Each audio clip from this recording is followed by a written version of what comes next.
Hi welcome back to Dakshinya home. Last week வந்து சடனாக திருப்பதி வந்து போயிருந்தோம்.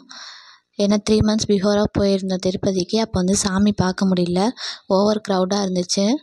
அதனால் ரிட்டன் வந்துட்டோம். சாமி பார்க்காம வந்தது மனசு கேட்கல. ஸோ அதனால் சாமி பார்க்க போகலான்னு சொல்லிட்டு சடனாக பிளான் பண்ணி போயிருந்தோம். நல்லபடியாக சாமியை தரிசனம் பண்ணிட்டு வந்தோம்.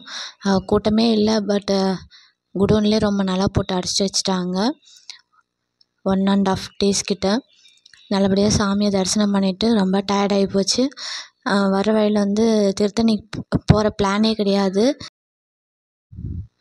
முருகர்னால் ரொம்ப பிடிக்கும், இருந்தாலும் அப்போ வந்து போகிற மைண்ட் செட்டே வரல.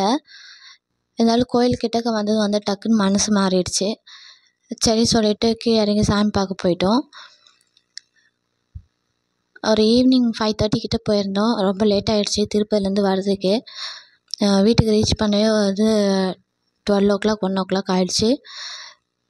நாங்கள் போன இந்த டைம் வந்து கூட்டம் இல்லை. அதுக்கப்புறம் வர வர கூட்டம் வர ஆரம்பிச்சிடுச்சு.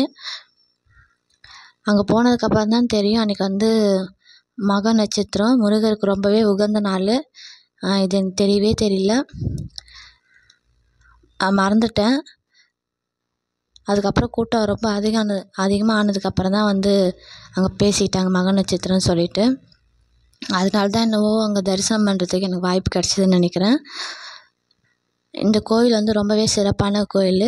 சூரபத்மன் வந்து வதம் செஞ்சுட்டு இங்கே வந்து சினம் தணிந்த இடம்ன்றதுனால தான் வந்து திருத்தணிகைன்ட்டு சொல்லுவாங்க. அது வந்து நாளடைவில் திருத்தணி மாறிடுச்சு. இங்கே வந்து முருகர் கையில் வந்து வேல் இருக்காது. அவங்களாவே வந்து கையில் வேல் சாத்தி வச்சுருப்பாங்க. அதனால் இங்கே என்ன வேண்டிக்கிட்டாலுமே வந்து கண்டிப்பாக நமக்கு வேண்டுதல் நடத்தி கொடுப்பாரு. எப்படியாப்பட்ட பிரச்சனையாக இருந்தாலும் சால்வ் ஆகிடும். திருமண தடை, குழந்தை பாக்கியம், கடன் பிரச்சனை, நோய் நொடிகள் எது இருந்தாலுமே வந்து சால்வ் ஆகிடும். ஏன்னா வந்து இங்கே அவர் வந்து சினம் தணிந்து இருப்பார். வருஷத்தில் 365 நாளை குறிக்கிறதுக்காக இங்கே வந்து 365 படிக்கட்டுகள் இருக்கும். அது ரொம்பவே வந்து சிறப்பான விஷயம் இந்த கோவிலில். முருகருடைய 5ஆம் படை வீடு. இதோடு நான் வந்து 3rd time தான் வரேன். அன்றைக்கி வந்து அன்எக்ஸ்பெக்டடாக தான் போகிற மாதிரி இருந்துச்சு. ரொம்பவே சந்தோஷமாக இருந்துச்சு. ஏன்னா வந்து மக நட்சத்திரன்றதுனால வந்து நானே முன்னாடி போகணுன்னு நினச்சிட்டு இருந்தேன். பட் திருப்பதி போனதுனால வந்து அதை அப்படியே மறந்துட்டேன். அன்றைக்கி வந்து சடனாக அங்கே போயாச்சு. இந்த கோவிலுமே எனக்கு ரொம்ப பிடிக்கும். கடகடன்னு சாமியை பார்த்துட்டு வந்துட்டோம். இந்த கோவிலில் வந்து மயிலுக்கு பதிலாக யானை தான் இருப்பார். அதுவும் வந்து யானை வந்து பார்த்திங்கன்னா வாசலை பார்த்த மாதிரி தான் இருக்கும். முருகர் வந்து வள்ளியை திருமணம் செய்த இடம் இந்த இடம் திருத்தணி. அதுக்கப்புறம் பழமுதிர் சோலையில் வந்து வள்ளி தேவனையோடு இருப்பார்.